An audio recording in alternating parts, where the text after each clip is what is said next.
I like college a lot. It's a really great experience. Freshman Amanda Koch is halfway through her first year of school at the College of St. Joseph in Rutland. But Koch almost didn't make it here, not because of grades, but because of money. She was placed in foster care by the state at 14 years old. Were you worried about going to college and trying to pay for that when you were in high school? Yeah, if it wasn't for the STEPS program, I wouldn't have been able to attend college.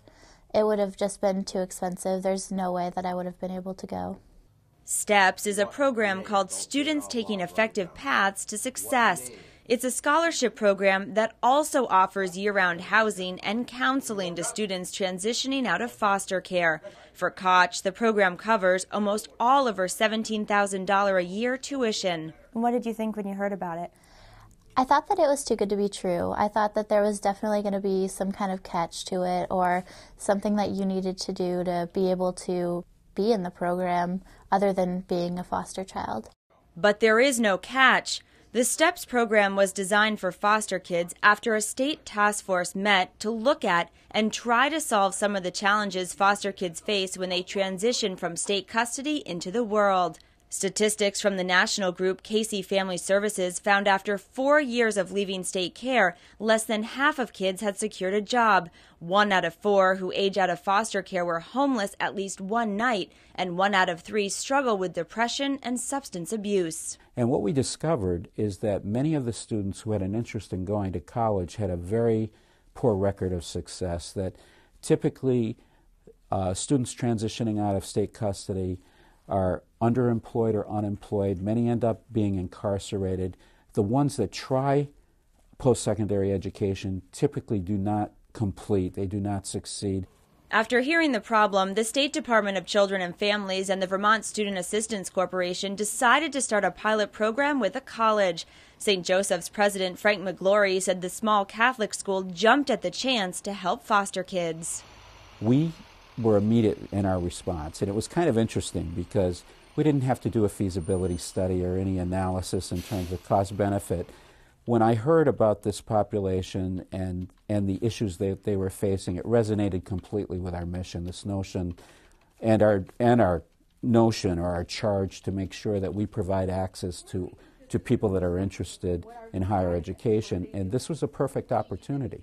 STEPS is paid for by the State Department of Children and Families, VSAC, the College of St. Joseph, and also federal grants and scholarships. It started the fall semester of 2008, and it's the only program like it in Vermont and New England. I was placed into foster care when I was 14, early in my high school career. Peter Getty is one of 8 students in the STEPS program. How did you hear about this program? Well, my social worker and my case manager, when I was in high school, they worked closely together, so they both mentioned it to me when I was applying for colleges. He always wanted to go to college, but had no family support to help pay, and he quickly learned many colleges were out of financial reach. The STEPS program was why he chose to go to the College of St. Joseph. Why do you think this sort of a program is needed for students who find themselves in foster care? Well, students who aren't in foster care usually can go back to their families. Students who are in foster care often don't have that chance, so STEPS is kind of like those students' parents, their support system. So it puts them in an even playing field as other students. It's just a great opportunity for these youth, and again, I think the alternative in many cases is not so great. Mark Gagnon is a licensed independent clinical social worker and the STEPS coordinator. He says Amanda and Peter are success stories, but acknowledges there are still uphill battles.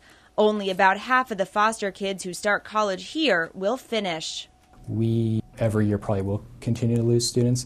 I think it's a challenging group, but I think it's sort of looking at what's a measure of success. So maybe graduation is certainly what we're shooting for, and students will graduate. But if a student doesn't graduate, maybe just coming and having that experience of a semester here, if now's not the right time, maybe because of that experience, they may be more likely to complete college at another point. To try and help, Gagnon meets weekly with students and also organizes get-togethers to try to create community, something these kids lost when they were taken from their families for their own safety and placed in state care.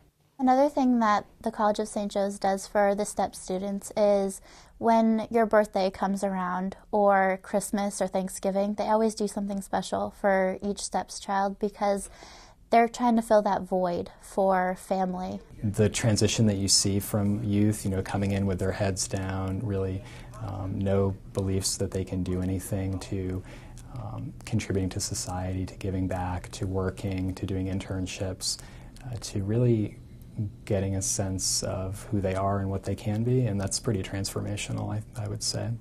It's very positive.